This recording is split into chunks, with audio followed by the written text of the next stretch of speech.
Salut les Bakous, bienvenue sur la chaîne Back to the Culture Pop. Aujourd'hui on est dans un endroit hors du commun, Alors bien sûr il y a notre Titine derrière nous. Vous voyez encore d'autres DeLorean. Il y a encore d'autres choses derrière, je vous montrerai par la suite. Mais là déjà, moi ce que je veux vous montrer, c'est un truc juste faramineux. C'est ça. Alors vous allez me dire c'est quoi? C'est une pièce de carrosserie? C'est quoi? Non, non. C'est la fameuse Ford GT 40. C'est juste une tuerie. C'est... J'en reviens pas. J'en reviens pas. C'est... Si, elle passe. hallucinant.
Cruising in my lane fast, call it high speed. I've been working hard, yeah, I've been working nightly. If you think you'll win, ha, not likely. I be taking shots, yeah, cold-blooded, icy. Watching numbers grow is what I call... Salut les Bakous, bienvenue sur la chaîne Back to the Culture Pop. Aujourd'hui on est avec Steve qui nous invite dans son garage. C'est juste une folie Steve, mais dis-nous pourquoi t'as fait tout ça? Pourquoi tu vas me faire pleurer? Dis-moi, c'est quoi ta passion? Ma passion, c'est la voiture électrique, le vélo et le crochet. Et le crochet. Donc, bien sûr, vous aurez compris qu'on est dans un garage avec des véhicules d'exception. On a la fameuse GT40 des 24 heures du Mans. Enfin, oui, en production. Ouais, la numéro 10, celle qui a couru en 68. 68. Qui a abandonné. Quelques soucis mécaniques à l'époque. Et plutôt fidèle hein, au niveau des décos, de la couleur, etc. Même l'autorisation, hein, je crois même qu'elle était d'ailleurs peut-être plus en 302 en 68. Là c'est un 289, un préparation racing.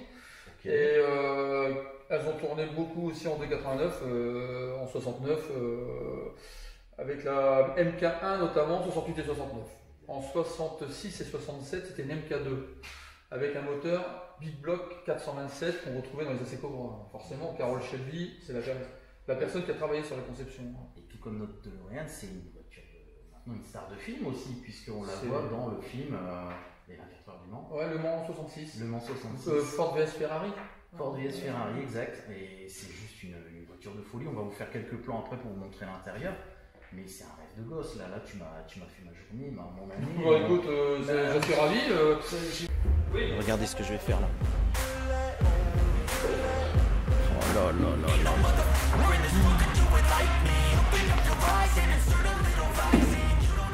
Rêve de gosse. On va aller voir peut-être un autre véhicule à toi qui est un petit peu une icône des années 80. Vas-y, je t'en prie. Eh ben allez, on va aller voir un petit truc. Allez, c'est parti. Qu'est-ce que tu nous as montré? Oh là là là. Mais c'est quoi ce monstre? Une Testarossa, les amis. C'est juste le bolide de ma jeunesse, quoi. Moi, j'en ai rêvé de ce véhicule. Hein. Je l'ai vu une fois quand j'étais gosse. J'avais 9 ans, je me souviens très bien. Tu me montres un petit peu, tu me la présentes?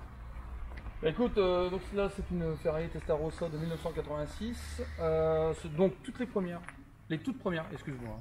Les toutes premières, donc elles sont sorties une petite année, un cheval entre 84 et 86 à cheval un petit peu, et donc là normalement c'est une monospecchio, monodado, c'est-à-dire qu'elle a au niveau de la jante, c'est un écrou à serrage central. Ah d'accord, comme sur les Formule 1. Ouais voilà, c'est ça. Exactement. D'ailleurs la mécanique est issue de la Formule 1. Bah oui bien sûr, c'était toujours des modèles. C'était le 12 cylindres à plat, etc. qui a couru dans les années 70. Elle doit bien chanter alors celle-là. C'est vrai, voilà. Au régime elle chante. Par contre elle est particulièrement silencieuse au ralenti, quoi. On entend quasiment pas. Et alors la question qui fâche maintenant, hein, est-ce que ça consomme? Bah, c'est une question qui fâche. D'accord, on va passer outre alors. Non, mais ça consomme moins que la Ford GT40 par exemple. Hein. Bah, oui. Alors, pour revenir au modèle, donc en 85-86, c'est la toute première Ferrari Testarossa qui est sortie d'usine, c'est-à-dire que ce ne sont pas les jantes d'origine, on a mis ces jantes-là de façon à pouvoir rouler de façon plus universelle, avec des pneus classiques, des P0 notamment. Dans l'air du temps, voilà. Bah, pour la tenue de route, pour la consommation du pneu, pour le prix, etc. Parce que d'origine, les toutes premières Testarossa sont sorties que la première année, elles sont sorties avec des pneus TRX. D'accord, donc avec des jantes en 16 pouces à 5 branches, que j'ai d'ailleurs, hein. Je les ai toujours. Il faut les garder bien sûr. Voilà, sauf que mes pneus sont un petit peu usés et les TRX c'est introuvable, la tenue de route est perfectible, etc. quoi. La particularité de la première génération, donc ce sont bien les jantes, c'est le rétro, le mono-rétro qui est du côté gauche simplement. D'accord, donc en hauteur par C'est rapport ça. à celui-ci. D'ailleurs on voit il y a ici, encore les si attaches. on zoome, on voit Exactement. les empreintes. Ouais. Et qui a été transformé avec deux rétros, sans doute d'un des propriétaires, j'ai pas l'historique, hein, mais d'ailleurs elle vient de chez Pozzi Lyon, hein, donc ça c'est bien aussi. D'accord. Française, italienne à la base. Et par contre le rétro était ici, il était le bras était beaucoup plus long, et évidemment le rétroviseur était identique. D'accord. Il n'y en avait qu'un. Bon, et je l'ai également le rétro. Hein. C'est quand même mieux je pense pour la circulation classique d'avoir deux rétros. Même si les puristes diront non, un seul rétro c'est mieux. Donc, spécialement oui, et qui sert surtout de refroidissement. Si vous regardez bien, c'est le radiateur qu'on voit là-bas au fond. Et oui. Donc c'est pas des prises d'air de déco, ça sert vraiment quoi. C'est ça, et donc il y a deux radiateurs de refroidissement de chaque côté. Exact. Oh là là. Oh, ça s'ouvre. Oh là là, c'est l'intérieur. Pareil.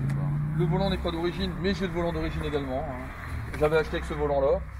Alors bon, elle a plus son âge, hein, mais ça reste assez années 80 au niveau intérieur. Hein. Ça reste vraiment rustique, entre guillemets, mais il y a cette fameuse grille qui fait rêver tout le monde. Boîte inversée. Ouais, c'est ça, boîte inversée. Une en bas. Exact. Comme la 928 d'ailleurs.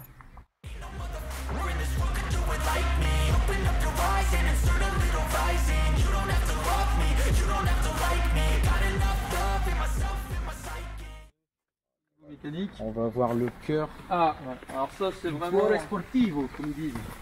Alors regardez-moi ce cul, excusez-moi, ce derrière. Il faut le. C'est vraiment un des plus beaux arrières de véhicules de tous les temps. J'allais te sportif, dire, supercar, tout confondu.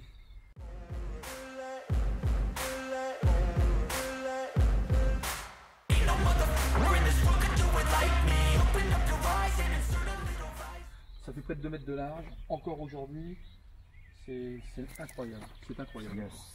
Ah, c'est le rond intégré qui permet d'avoir la fameuse... Oh là là, j'en reviens pas. C'est juste magnifique. Voilà, donc vous avez un 12 cylindres, on dit bien en V, mais en position à plat. Donc ce n'est pas non plus un flat 12, c'est pas un V12 mais c'est entre les deux. D'accord. Donc ils disent que c'est plutôt un V12. Alors c'est pas du boxer, c'est du 12 cylindres, donc disposé à 180 degrés, légèrement décalé. Donc 2x6, donc Testarossa, vous connaissez tous. Pourquoi Testarossa? Parce que tête rouge. Voilà, les têtes rouges de cache que le but. Voilà, et surtout en hommage à la Testarossa de 1957, qui a gagné, je pense, si je ne me trompe pas, au 24 heures du Mans. Alors vous avez l'embrayage qui est ici, hein, relativement accessible. Par contre la boîte est sous la voiture. Ah, il faut lever. Tu sors le moteur, enfin quand il y a un embrayage à faire, alors, il faut sortir par en bas ou par en haut? Par en dessous. Par en dessous. Alors, notamment pour faire la distribution, ouais, ah oui. qui est là-bas devant. Hein. Et c'est pour ça que la distribution a un certain coût. En fait, hein. Et alors, si je peux me permettre, là on passe de l'Italie. On est venu des États-Unis, on vient en Italie, on va repartir dans les États-Unis là. Ah oui, bon, Qu'est-ce que tu as à côté qui est magnifique aussi, excuse-moi, mais. Alors magnifique, bon, vous constaterez qu'au niveau de l'état, elle a des petites choses à revoir. Hein. Bon, elle n'est pas non plus. Mais, alors ça c'est une Dodge Viper RT10 deuxième phase de la première génération. Donc il y a eu la première phase de la première génération, celle qu'a dessinée Carroll Shelby, qui est sortie en concept car fin 81. Mais c'est un peu le phénomène OJTT, c'est-à-dire que elle a tellement cartonné au salon que tout le monde en voulait une.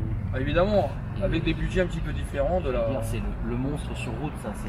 Ah oui. Si on fait pas attention, si on tape trop dedans, ça va en fait. Là vous avez en fait quelque part, là vous avez le V10 qui était à l'époque, il y avait Dodge qui était aussi, qui avait, je crois, ou l'inverse, des parts dans la société Lamborghini ou à l'inverse. Et donc c'est un moteur de camion V10 Dodge qui a été expédié à Sant'Agata, j'allais dire Maranello, ça c'est Ferrari, à Sant'Agata pour développer le bloc 10 cylindres, 8 litres de camion et pour le mettre dans une supercar américaine.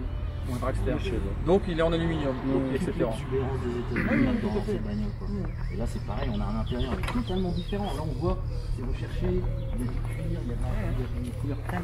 Là on est sur quelque chose de beaucoup plus sauvage, hein, j'ai envie de dire. C'est très spartiate, c'est voilà, il n'y a pas de fioriture. C'est tout ce qui est dedans sert à quelque chose et pas juste pour faire beau.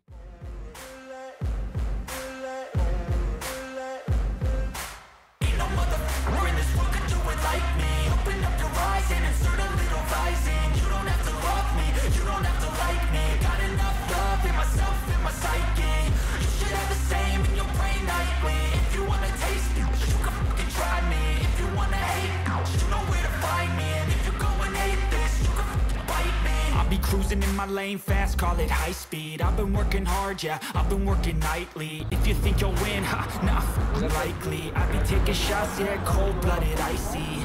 Watching numbers grow is what I call sightseeing. In the front row, run it up when they hype me. The following grows, they know how to ignite. Dans un matériau beaucoup plus adapté, si tu veux, dans la solidité du joint de culasse en lui-même. Et après, ils ont amélioré aussi, je pense, les jantes, forcément, sont pas, les phasins, c'est les fameuses 3 branches. Ils ont mis des poignées extérieures qu'on n'avait pas dans le phasin. Et notamment aussi, le freinage est amélioré. Quoi, hein. Par contre, la puissance, c'est assez particulier. Celle-ci, c'est une américaine. Donc celle-ci, c'est une Dodge. Ça veut dire qu'il y a Dodge et il y a Chrysler en Viper. Elles ont été importées de 96 à 99 sous la marque Chrysler. Mais avec les normes européennes, il a fallu les dépolluer. Donc ligne centrale, changement de boîte à air, enfin bon, la dépollution, ça faisait descendre les RT10 ou les GTS à 380 chevaux maximum. Tandis que ça, étant donné que c'est une Dodge importée à titre isolé, homologuée par l'UTAC, etc., elle a 450 chevaux d'origine. Bon, celle-ci, elle en aurait un peu plus. Donc je ne peux pas trop vous dire combien parce que je n'ai pas vérifié, mais peut-être proche des 480-500 chevaux, parce qu'il y a des boîtes à air, des grosses admissions, enfin bref. C'est pour ça que tu t'es donné toutes tes chances avec les P0. Oui, comme la Tesla, les P0. T'aimes bien la marque, mais t'as raison, c'est les meilleurs. Hein. Bon, c'est les plus adaptés. Alors par contre, Alissa, désolé. Hein. Non mais... La particularité de la Viper, c'est une des plus grosses montes. Oh là là, oui. Mais même, j'allais dire, ta Tesla, elle est plus petite en monte. Hein. Oui, 295. La Viper est en 335, 30 ZR18. Une Dragster, quoi. Et c'est vrai que quand tu la vois derrière, tu as l'impression d'avoir un tout petit pont et deux gros, c'est un drag. Un Dragster. C'est une voiture d'accélération. Je te remercie, Steve, de nous avoir accueillis aujourd'hui dans ton petit garage jouet. Parce que là, on pourrait mettre Majorette, là, que ça m'étonnerait pas, hein, tu vois, avec tous les modèles que j'ai eu étant gosse. C'est, comment te dire, la passion, elle est vraiment, elle n'a pas de limite. Comme je t'expliquais tout à l'heure, c'est une histoire de vibration, c'est une histoire d'âme en fait, hein, à tous les moyens. Vous avez vu ce matin, il y a une 2 chevaux. Il n'y a pas de limite si tu veux, hein, ça va de la 104 au Ferrari, vous avez vu ce matin. Ah bah oui, il y a tout. C'est vraiment le partage, le mélange. C'est ce qu'ils ont réussi. Et je pense que c'est ce qui ventile, c'est ce qui permet de faire la différence entre le vrai passionné et, entre guillemets, le passionné d'intérêt ou le faux passionné. Voilà. Tu vois, on peut avoir, il y a des personnes qui peuvent te parler comme ce matin avec mes potes, tu vois, la Roma, la McLaren, ils sont super simples, ils viennent te parler. Oui. Puis c'est vrai que tu peux avoir des personnes, des petites c'est pas la même, avec des œillères, quoi. Il n'y a que ça et pas autre chose. Ouais, c'est ça, ou qui est jalouse, ou qui... Je comprends. Mais il y a certaines catégories, Non, mais il faut partager ça. Là, tu as des pans de l'histoire automobile aussi. Hein. C'est des véhicules qui ont donné quelque chose à l'histoire automobile. Et il faut les montrer, il faut être humble face à ça parce que ça reste des beaux véhicules, mais c'est avant toute chose. C'est une voiture, on est d'accord, mais il faut faire vivre cette passion, c'est génial. Et toi, on peut te suivre aussi maintenant, tu as lancé une chaîne là. Oui, j'ai lancé une chaîne, entre copains.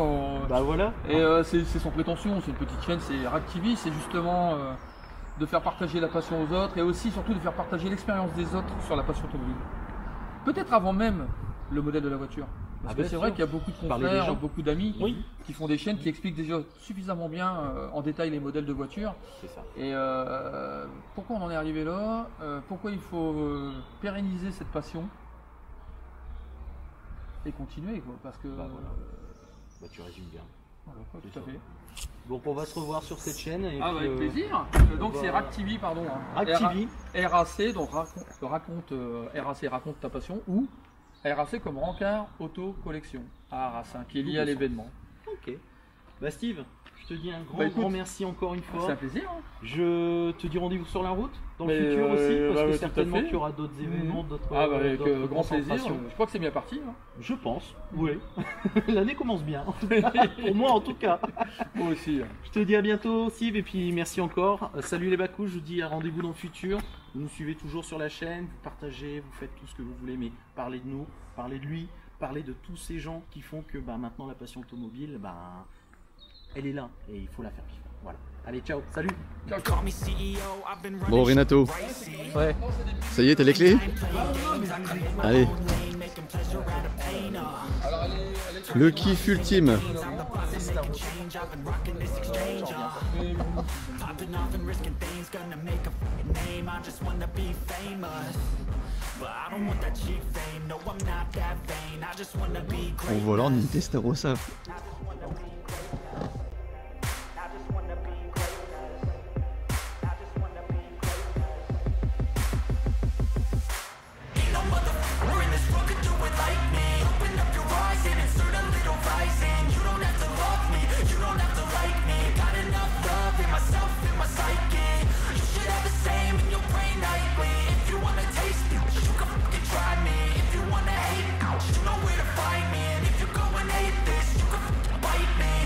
Okay, I'm going off every chance I get. I don't really take a loss, well, I'll admit. That's why I'll make it to the top, yeah, I commit. And no, I'm never getting lost, I get after it. Investing in my own stock, cause it's faster than any crypto hits go, let me spend. Everything that you see is something I invent. And it's only a percent, I'm gonna take shots. If I miss all, forget it, I'll take a fat loss just to learn all that's in it.